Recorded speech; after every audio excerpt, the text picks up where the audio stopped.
Hello everyone and welcome back to my YouTube channel. My name is Nenge, coming to you all live from Nen's Gaming.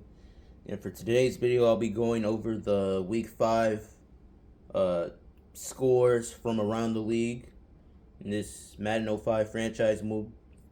This Madden 05 32 team series franchise mode that I'm doing, as well as going over the Week 6 matchups, going over the players of the week, and some updates around the league regarding player movement, trades, and acquisitions. So here we go.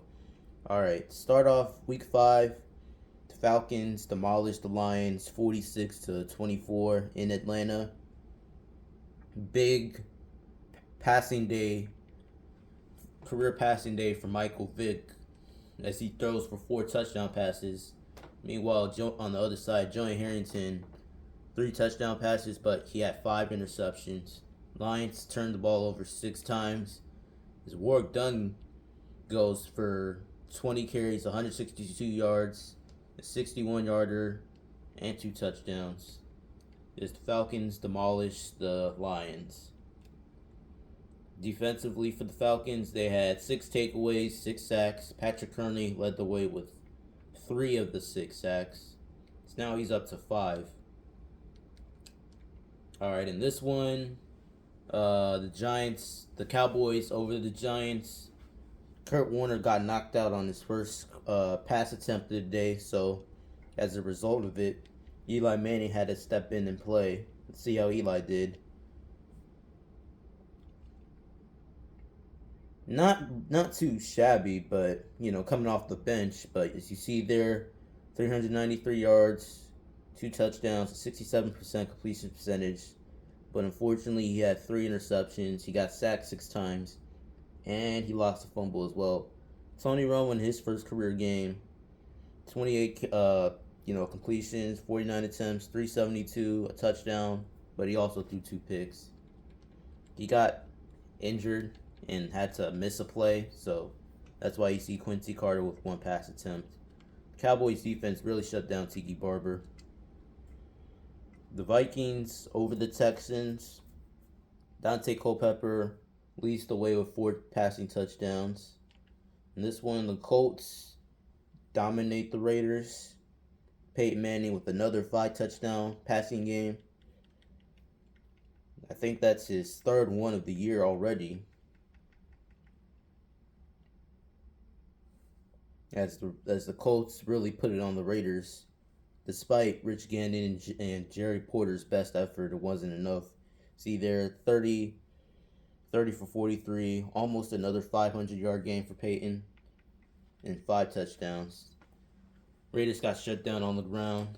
Edgerrin James went over 100 rushing yards. And Dallas Clark had his breakout game with 7 catches, 141 yards, 2 touchdown scores. Brandon Stokely and Reggie Wayne also went over 100 receiving yards and a touchdown as well.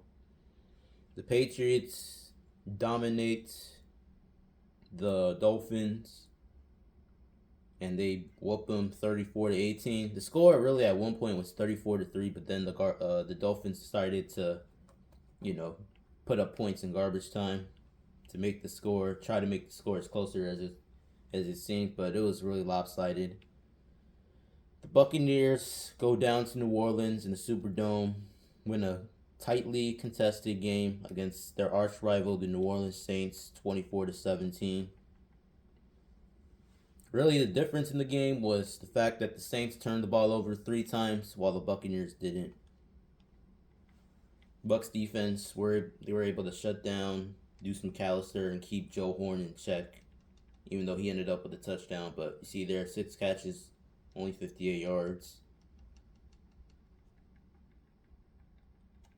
Defensively, they got an interception. They got a forced fumble from Dwight Smith, an interception from Shelton Quarles and Jermaine Phillips, and 2 sacks from the rookie safety Will Allen.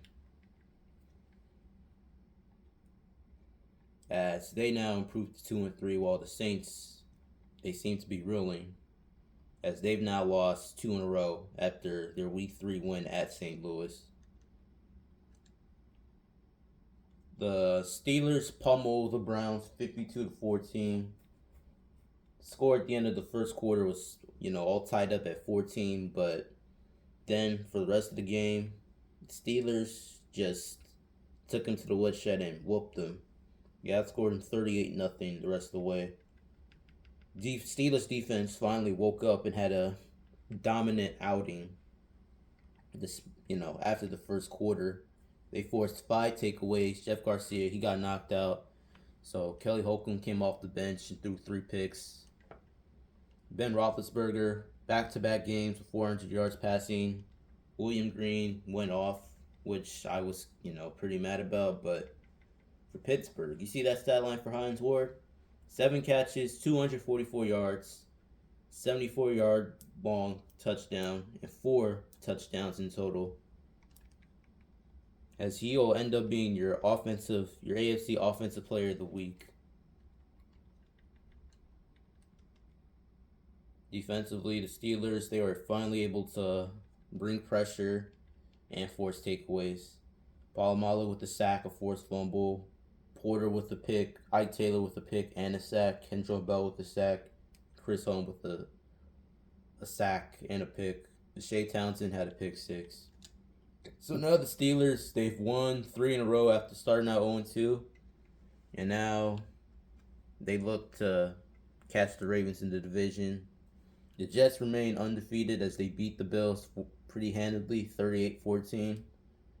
The Chargers finally seem to get things rolling as they beat on the Jaguars 42-23. This was a close game throughout. Came down to the wire as the Broncos beat the Panthers 30-24 to remain unbeaten at 5-0. The 49ers finally get their first win of the year as they knock off the Cardinals 17-3. Tightly contested game all throughout. Really, it just came down to a dominant defensive performance by the 49ers as they recorded 7 sacks and 2 takeaways. They were finally able to overcome their offense's ineptitude. The only good thing the 49ers did on offense was get the running game going. As you see there, Kevin Barlow, 22 carries, 119 yards, 2 touchdowns. Time in possession, they dominated 34 minutes compared to 25. But this game was about the defense. Both defenses, they weren't bad. They had a good outing for once. Especially San Francisco. They were the last ranked defense in the league heading into the week. But then they only held the Cardinals in that high-powered offense to 3 points. Julian Peterson led the way, 3 sacks, his first 3 sacks of the year. Ahmed Plummer with a pick. Unfortunately for him, he's going to be out due to injury, elbow injury. Carter with 2 sacks, Spencer with a sack, Winborn with a sack and a pick. This was the comeback of the year. As you see, the Rams jumped out to a 23-0 lead, but in the second half, Seattle was able to storm all the way back and beat them 36-29. Mark Bulger got injured, and unfortunately for him, he has a broken jaw, so now he's going to be out for the year. Now, because of that, the Rams, they're going to have to be shopping for a new quarterback. Looks like they might have to call upon an old friend to help save them. You see the stats. Chris Chandler off the bench threw for 394 yards, 2 touchdowns, 2 picks. Matt Hasselbeck was a bit shaky, but he ended up with 4 touchdowns in a 400-yard game. The Rams got shut down on the ground, but really the MVP of this game was Sean Alexander. He put up 300 total yards from scrimmage. See there, 172 rushing with a 68-yard run. As you see there, Isaac Bruce and Torrey Hope both over 100 yards receiving, respectively. But regarding Sean Alexander, 3 catches, 133 yards, averaged 44 yards a catch, a 71-yarder, 2 touchdowns, 2 key touchdowns. Jeff Wilkins ended up with 5 field goals, although he missed another one. But yeah, comeback game of the year as Seattle improves to 4-0.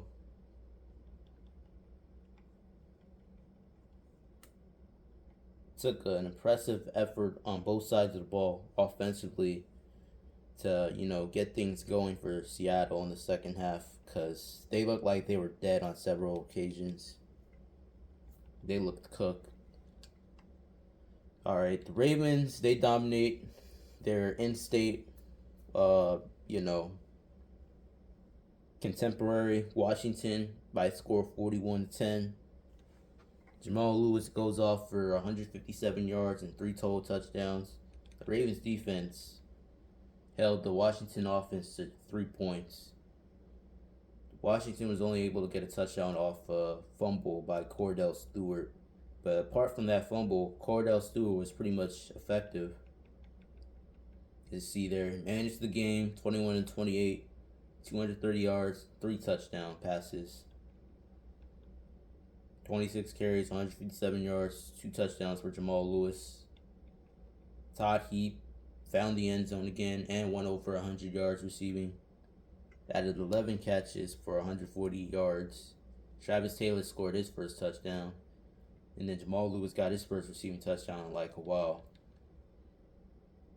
Ravens defense forced 3 takeaways, recorded 2 sacks. You see there, Ray Lewis and Ed Reed with the interception. Dale Carter almost had a pick 6. And the Monday Night Football game between the Packers and the Titans. The Packers had a disastrous start to the game with 4 turnovers by Brett Favre.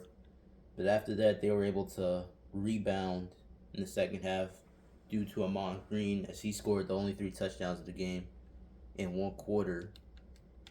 And, the Packers defense really shut down the Titans offense. They only surrendered 218 yards of total offense, recorded 4 sacks. As they were able to, settle in and control the game really in the second half after that disastrous showing in the first half. Mount Green led the way with 6 catches on 90 yards, 2 touchdowns to go along with 183 rushing yards and a touchdown score.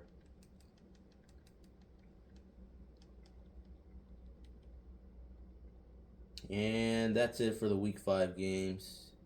See there, Rod Woodson with the sack. Interception by Al Harris.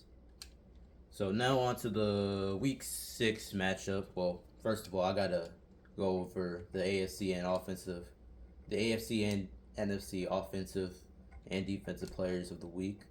See there, AFC side, Hines Ward, 244 yards, 4 touchdowns. He's your AFC offensive player of the week. Shea Townsend, 3 tackles and interception, which was a pick 6. Then on the NFC side, as I mentioned, Sean Alexander with his big day against the Rams, and Pete Hunter with 7 tackles and a pick 6. Terrence Newman had an opportunity to, have a pick 6 and go 99 yards, but he got stopped 4 yards short of the end zone in that Giants-Cowboys game. So I guess that's why he didn't win Defensive Player of the Week. But Horse Trailer Player of the game from that Monday Night Football game, as you see there, Amon Green, 24 carries, 183 yards, a touchdown, and he did everything pretty much for Green Bay offensively. Led the way to victory for them. All right, now for some updates around the league. The Rams were able to find help at quarterback as they acquired Kurt Warner. As for trades, due to the season-ending injury to Mark Bolger with the broken jaw, Kurt Warner is going to be their quarterback from now on. But ironically, Kurt's kind of injured, so he has to wait a couple weeks before he gets his first start. And for trades, you see there, the Bills traded Pat Williams to the Vikings. the Vikings went ahead and gave Pat Williams an extension.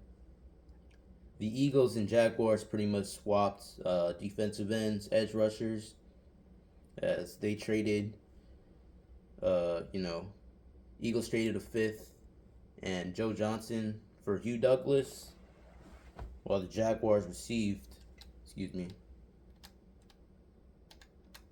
Jaguars received Joe Johnson and the fifth. And as for releases, that's what ended up happening. And signings. The Bills, because they traded Pat Williams, ended up signing two defensive tackles. The Giants signed Achilles Smith off the street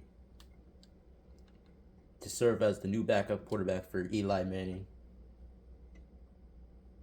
So now on to the Week 6 slate of games. The 4-1 Falcons against the 2-3 Chargers in Atlanta.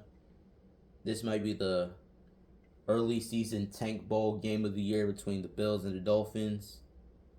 Got 1-4 Washington taking on a winless Bears team still looking for their first win. The in-state rivalry between the Bengals and the Browns. Packers going to Detroit to take on the Lions. Chiefs, Jaguars, both teams enter Week 6 at 1 win. Big game of the week right here between the undefeated Seahawks traveling to Gillette Stadium to take on the 3-1 Patriots. The Jets look to pummel the 49ers. Carolina takes on undefeated Philadelphia in a rematch of the NFC Championship game from season ago. Then you got this big rivalry game between the Texans and the Titans. Rivalry game at 4 o'clock that Jim Nantz, Bill Sims are going to call between the Seals and the Cowboys.